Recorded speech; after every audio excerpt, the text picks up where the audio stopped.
So there's a lot of highly anticipated fights that the UFC can make in 2025. You've got Islam Makhachev versus Ilia Topuria. You've got Tom Aspinall versus John Jones. You have so many. But one of the most highly anticipated fights in 2025 is Dricus Du Plessis versus Khamzat Chimaev. And I think a lot of people are kind of disrespecting Dricus Du Plessis and just assuming that Khamzat Chimaev is going to ragdoll him and submit him in the first round. But I actually think that's very unlikely.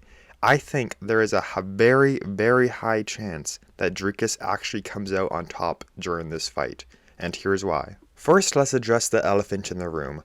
Khamzat Chimaev's gas tank isn't that good. He gasses out in the first 2 rounds, and if you can survive the first 2 rounds, it's going to be a pretty easy third round. We saw this with the Gilbert Burns fight. Gilbert survived the first 2 rounds, and then the third round is pretty much a war, and Chimaev got pretty badly hurt. And we also saw this to an even greater extent in the Kamaru Usman fight at middleweight, and Kamaru Usman took that on 10 days' notice. He didn't get finished in the first 2 rounds, and then he was piecing up Khamzat Chimaev in the third round. If that was a 5-rounder, I think Khamzat Chimaev would have gotten knocked out by Kamaru Usman.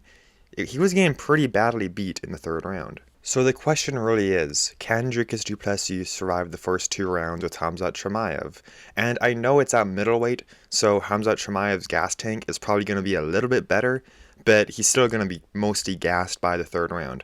So, can Dricus survive the first 2.5 rounds? I think there's a very high chance that he does. First off, he is the biggest opponent that Khamzat Chimaev has ever faced.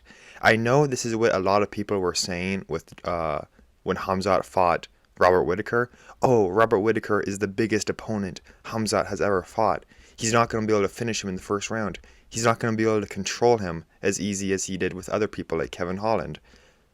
But he went out there and he did do that.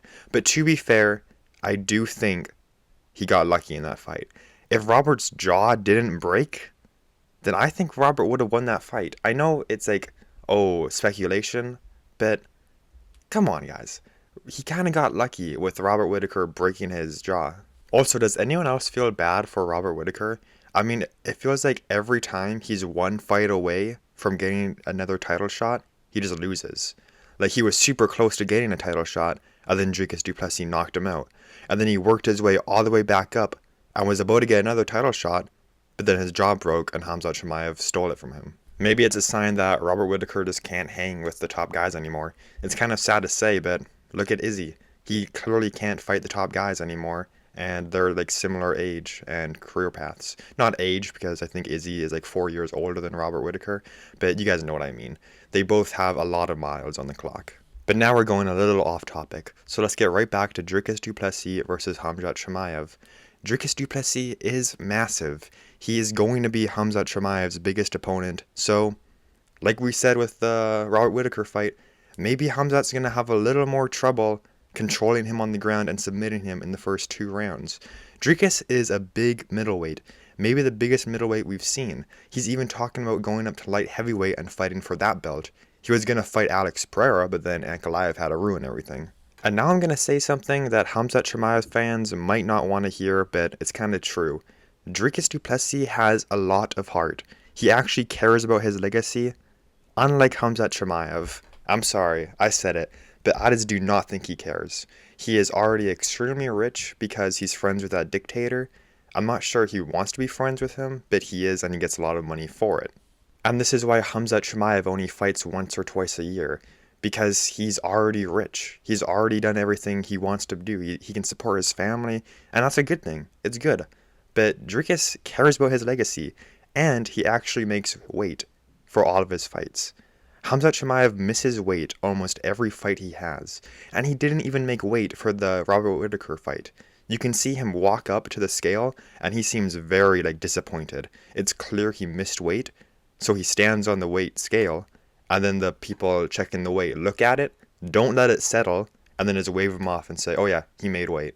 And that actually happened. They actually rigged the scale just so Khamzat Chimaev could make weight for the fight. They've done it countless times before.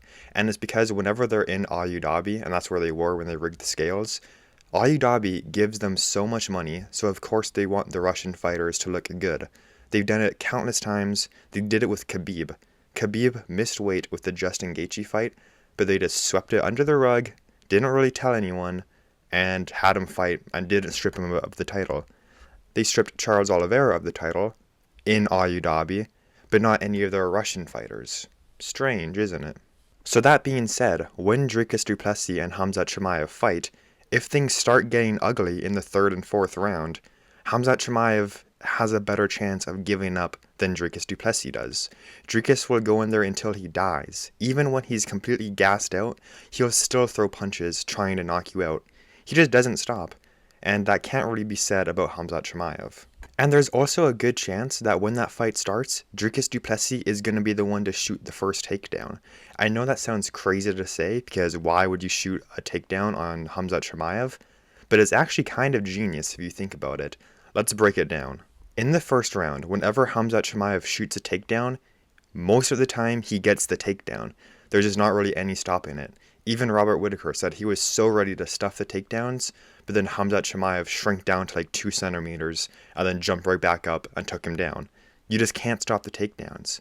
So what has been something that no one has ever done against Khamzat Chimaev?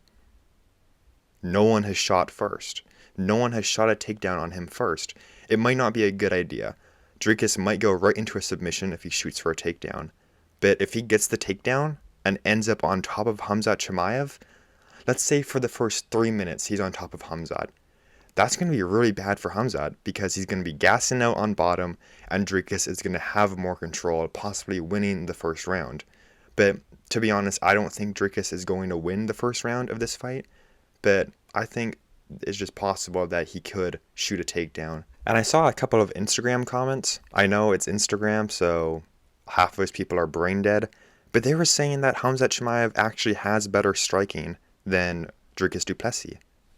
What? And the most crazy thing is, people were actually agreeing with him.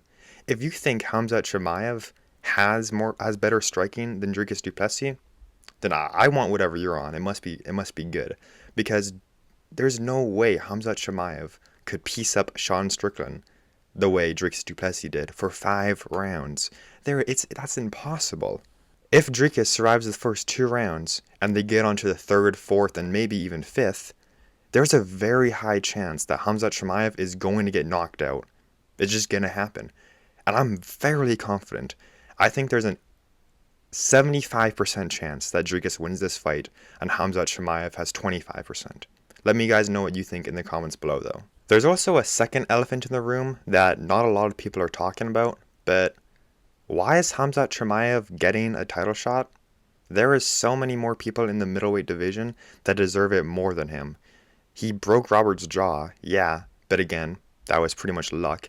And then he had a very tough battle, arguably lost, with Kamaru Usman, again, who took it on 10 days' notice. I'm gonna butcher the name, but Nurmagomedov Imanov, this guy, just knocked out Israel Adesanya, and he's been rising the ranks in the middleweight division. Khamzat Chimaev has, 2 wins in the middleweight division, and he's getting a title shot? I know it's Khamzat Chimaev, and he's like a force to be reckoned with, and it kind of makes sense, but at the same time, I think it should go to Imanov. It should be him, but at the same time, I just kind of thought about it. I would much rather see the Dricus Du Plessis fight with Khamzat, but it kind of just sucks for him because he's been like gritting down on his teeth. He's been fighting up the ranks for the middleweight division for quite some time, and then Khamzat Chimaev just kind of pulls the rug from under him and takes it. But it is what it is. He'll get his title shot. So pretty much to sum everything up, Dricus is Khamzat's biggest opponent he's ever faced. He's a champion. He has the champion mindset. He's going in there to kill his opponent. And Khamzat Chimaev has bad cardio. If he doesn't finish Dricus in the first 2.5 rounds, he's going to be in some serious trouble. Some very serious trouble. And that's pretty much it. If you guys want to see more videos like this, you can check out my video on how I think Charles Oliveira is going to smoke Islam Makhachev if Islam stops trying to run away from him. I don't think Islam's running away from him. I just thought I'd specify that right now. But go watch this video if you want to see why I think Oliveira wins. And I also have a video on the dirtiest fighter in the entire UFC, other than Jon Jones, of course, Michael Chandler. I'll see you guys in the next one. Goodbye.